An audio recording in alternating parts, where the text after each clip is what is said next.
What's going on, y'all? This is Marcus Rosa, aka Mazuma TV, back at y'all with some more boxing talk, man. I hope everybody's having a blessed, beautiful, positive, productive night. I hope you had a great day overall, man. I'm back at y'all with some more boxing talk. About to slide over to the 2300 Arena over in South Philly to cover some media, man. Making my first steps into getting into boxing commentary, you feel what I'm saying? It's a beautiful thing. But what I wanted to talk about today is the hottest topic in boxing, in all honesty, and that's this Vergil Ortiz situation that's going on with Oscar De La Hoya. But I want to move it more over to the Jaron Ennis side.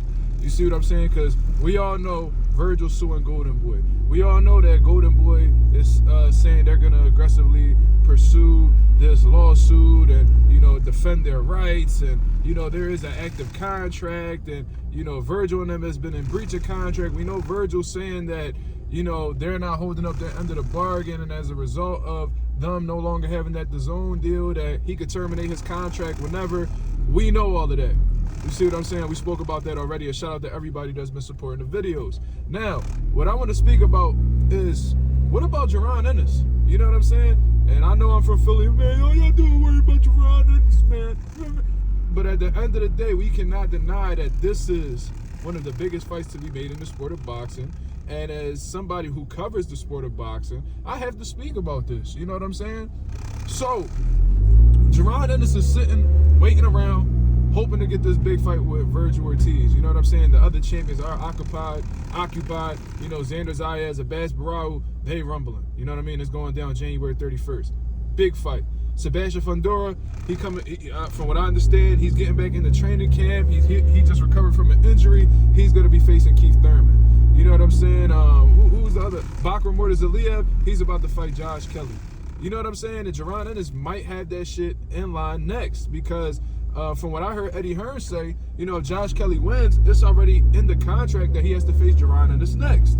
You know what I'm saying? So, you know, there may be a fight that we may be talking about soon, but what should Jaron Ennis do at this point? Should he stick around and wait for Vergil Ortiz to settle this lawsuit with Golden Boy? Man, this lawsuit could take a shit ton of time to get resolved. You know what I'm saying?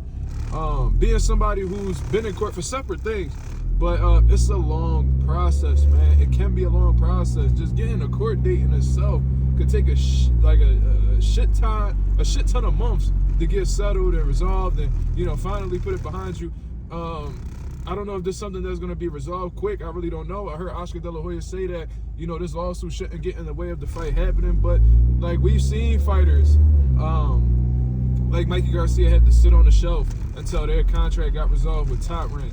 You know what I'm saying? And then, you know, according to what Vergil Ortiz's lawyer said in that paperwork, he said that if Vergil Ortiz denies this fight, that they threaten with him being shelved and, you know, not giving any more opportunities and shit like that. Oscar De La Hoya has been caught in so many lies so far, man. Saying that, oh, that's a new lawyer. Whole time, that's been Vergil Ortiz's lawyer for years. And according to Vergil Ortiz's manager, that same lawyer is the one who drew this contract for Golden Boy to sign Vergil with. So it's like, we don't even know what the fuck this dude's talking about, man. Oscar, it just seemed like he out of the loop with a lot of shit, man.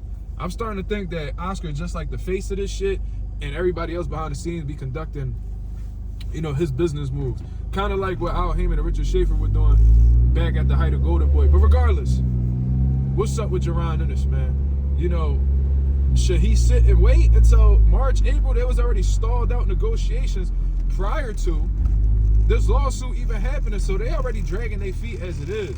You know what I'm saying? So I'm going to just keep it real. This is my opinion, man. I just feel like Jaron Ennis need to go after the next best opportunity. I know it sucks. You know what I mean? I know that, you know, the Vergil Ortiz fight is a big fight. And if he were to beat Vergil Ortiz, it'll take the superstardom, you know, his paydays, his stock to a whole new level. I'm understanding of that. But at the same time, like Oscar said out his own mouth, boxing has a short window. And you don't know how long you're going to be in the game. A lot of external factors could play a role in why your career is cut short. You see what I mean? We've seen it with a bunch of people. So, you know, while you're in the moment, while you're still at the height of your career, you're still in your prime, still young, still game in the sport of boxing, you just need to go ahead and continue to sharpen up, man. I feel like that's what Vergil and Golden Boy want you to do anyway. You know what I'm saying? Because for some reason, they all seem pessimistic about making the fight happen. So, you know, Jaron Ennis told Jermell Charlo to stay next to his phone. You know what I'm saying? When they met each other out in Texas, when, you know, Boots called off Vergil, I think that should be somebody that needs to be called, man. You know what I'm saying? Do I think Jermell Charlo is going to come off of this layoff to face Jaron Ennis right away? No.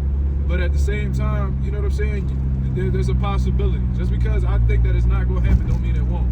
So maybe if the price is right, Jermell Charlo would take the fight. You know what I mean? I've been seeing him in the gym. If he's not a huge proponent of ring rust and inactivity and stuff like that, maybe he'll take the fight.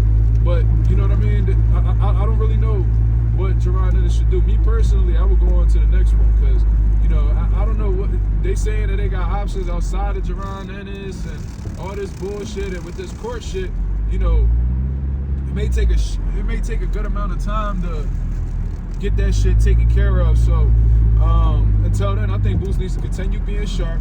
You know what I mean? Acclimate to the division, because all it's going to do at the end of the day is just getting more prepared for a Vergil Ortiz, for a Fundora, for a Barao, for a Xander Zayas, for a Bakr Mortazalia. You know what I'm saying? So that's just my take on the whole thing. But maybe y'all disagree with me, Nation.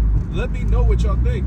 Should Jaron Ennis wait to see how this plays out with Vergil and Golden Boy? Should he not wait? Y'all let me know in the comments below. This is Marcus Rosa, aka Mazuma TV, signing off. I hope you guys have a blessed, beautiful one. I'm up out of here, man. Peace.